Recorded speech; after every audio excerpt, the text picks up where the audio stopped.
Morning brother, aminin natin Hinebra lang ang bumubuhay sa PBA at mga fake news vloggers, haters, bashers. Kapag walang Hinebra, wala silang content sa kanilang mga story telling ng mga chismosong vloggers kapag wala ang Hinebra sa playoffs. Yung mga bumibira lang naman sa Hinebra, para lang naman panoorin sila. Kaso, nandito na si Doy TV, no? Kung yan ginawa nila habang wala tayo, libre pa sila nun. Nandito na si Doy TV, kaya hindi na po pwede yan, no?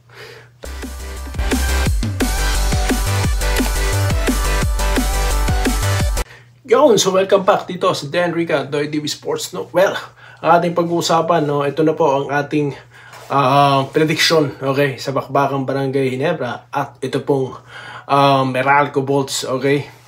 So, at mga pa-shoutout, okay? So, iksiyan ko na lamang po ito, guys, no? Ito na ating huling bahagi dahil magsisimula na po maya-maya ang Bakbakang Hinebra at ito pong Meralco Bolts na ating pinakaantay, no?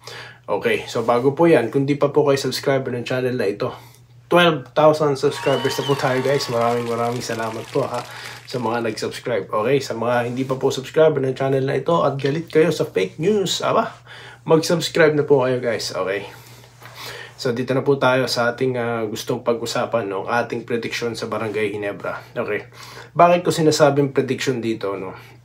Hindi po ako mamimili ng mananalo. Okay, baka yan po yung inaasahan nyo, no? Kasi nga po, ang gusto ko pong mangyari dito sa ating prediction, no? Gusto ko pong magbigay sa inyo ng parang, alam nyo yan, preview, no? Ng posibleng pwedeng mangyari dito. Kasi nga po, ang huling bakbakan po ng Hinebra at ng Meralco is yung Commissioner's Cup pa. Governor's Cup, no? Sa quarterfinals, dyan sila nagkaharap ng Meralco. At nakita nyo naman po ang nangyari doon, no? It's a sweep.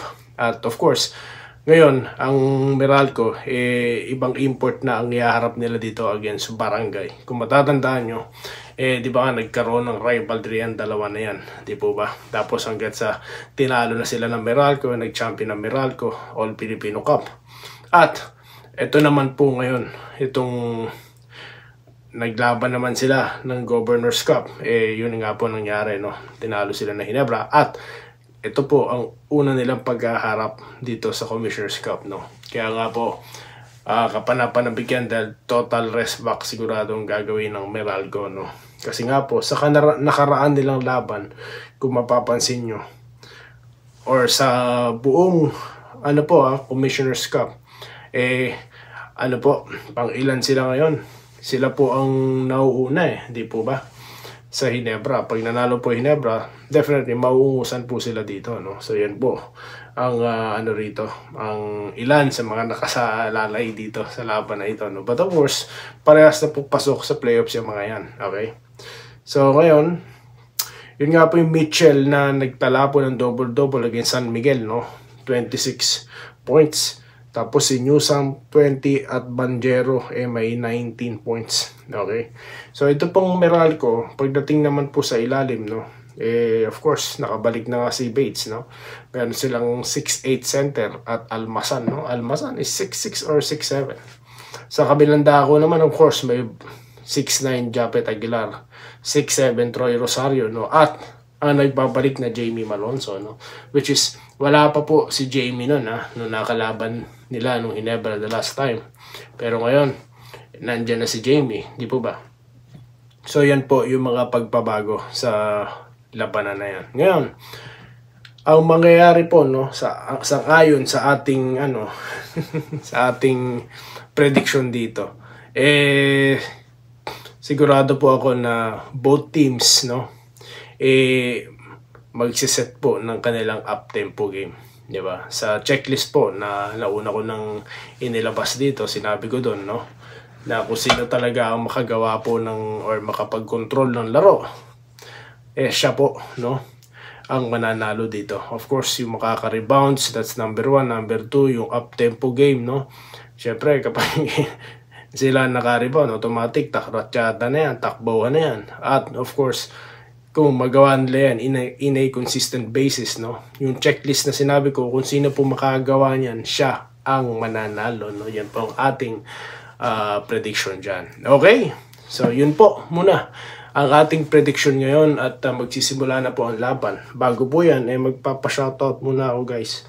Okay, sa mga marami pong nag-comment dito sa ating bagong content. Kanina ko lang po ito na i-upload. Medyo late na po. Pero salamat po sa inyong response. Okay, ito po yung ating explanation about kapag nag-triple tie, no, ang NLEX, Magnolia at San Miguel, sino maglalaban dyan. So nabanggit ko na po dyan, panoorin nyo na lang, okay? So sigurado po ako na-excite ang San Miguel, ang mga fans nito, Okay, dito na tayo kay Noreen Jane Villamil. Mabilis tapos video mo ang taas. Opo nga, maraming salamat po sa panonood nyo po, Ito po, Sam Haldos, manalo sila, sure win na sila bukas. Diyan mo sila makita hanggang dulo. Shoutout Ginebra. Yes, shoutout po kay Sir Sam.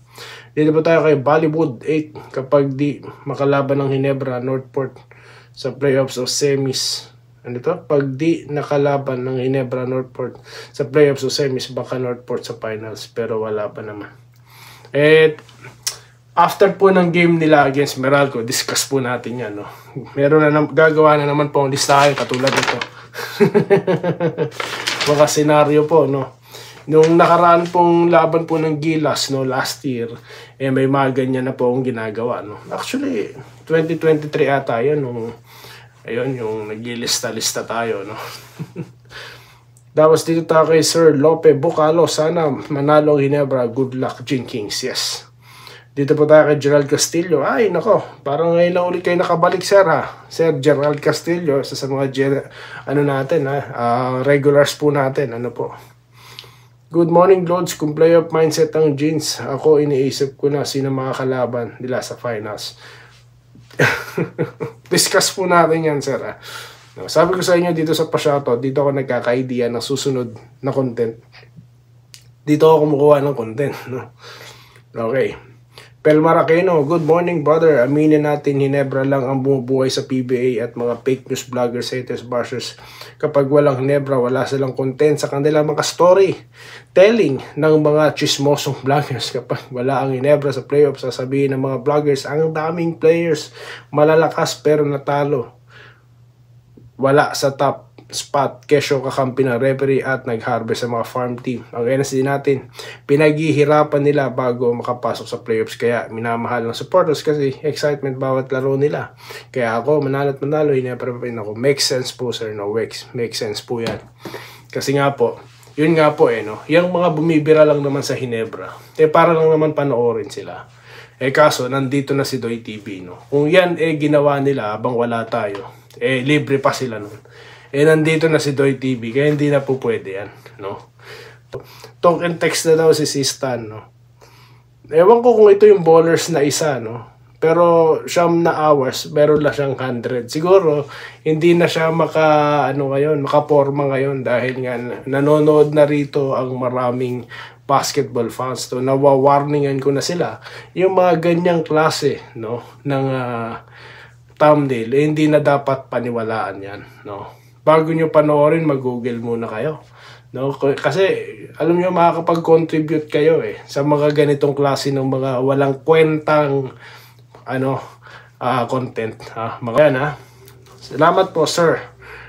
Fairwar Aquino. Okay, dito tayo kay Jamhas. Tama po yung senaryo nyo. Yan po talaga mangyayari. Salamat naman po. Salamat. Shoutout, Lodi. Albert Sales ng Mindoro, Lubang, NSD. Ayan. Mga taga Mindoro po, shoutout Mga taga Rizal, Sir Ramil Gonzaga, ayan. Shoutout sa iyo, okay. Kay Ma'am Irene at Sir Kiles, ayan. Kay Edwin Trinidad, Llamado sa height ng Bulls kumpara. Mas maganda ro dumipensa ang Bolts. Mala international po ba?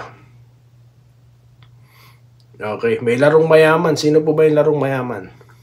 Ito, Gregorio Miradores, Hello.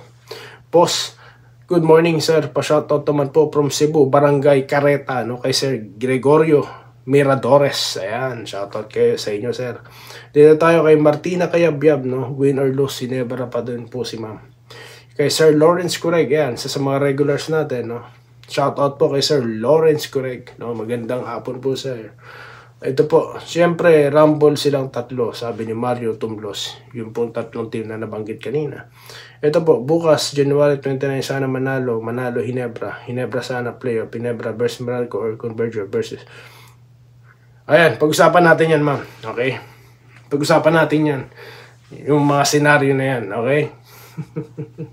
Ito, si Rene Valles, yan. Yan ba mabilisong, ano yan, balisong, mabilisan, kwento, walang kwenta. Sa mga wala pong kwenta, hindi, joke lang. Wala pong kwenta, bakit po kasi kayo nanonood? Kung wala pong kwenta, sa ibang channel na po kayo, no? Sige, dito tayo kay Lito Machenzo. Kaya nga gumagastos ang GSM para mag-champion. Sino ang team na gumagastos tapos wala lang, yun na nga, gumagastos para mag-champion, di po ba? Pero yun nga po ang gusto kong maging topic din dito, guys, no? Okay. Na, tama na yung mga trade na yun, na, alam mo yun, yung kukunin yung malakas, di po ba? Tapos papalitan ng matanda, no? Gurang, kapalit bata, no? Wag na pong ganun kasi doon po nagagalit yung mga fans, Ito na rin po yung panahon, no? Gagamitin ko po ang channel na ito para mangampanya po ng ganyan. Kakausapin ko yung mga management, no? Gayahin nyo ang rain or shine. Di po ba? Tama na yung mga, kasi po, alam nyo, kaya itong mga fake news vloggers nagkakaroon ng idea kasi yan ang nakikita nila. Tignan yung mga mindset ng mga, na yan, yung mga inventor na yan, Si Tolentino, no? Sinasabi nila kukunin daw ng it's either Ginebra, San Miguel, no? So yan po yung mga invento na. So para sa akin, no, ihikayati ko San Miguel, maganda siguro mag-bank in na lang po sa mga draftees, no? Pag-uusapan po natin yan dito sa Denrica YouTube channel kung paano yung San Miguel. Sa ngayon lang po, no, sa aking thinking. Okay, so yun lamang po, guys, at muli maraming salamat sa inyong panonood at magkita-kita po tayo sa mga susunod na video content. Dito lamang sa Denrica at Doy TV Sports. Muli, maraming salamat po sa inyong panonood. Salamat po sa panonood. Subscribe na para sa mga susunod na basketball at boxing videos.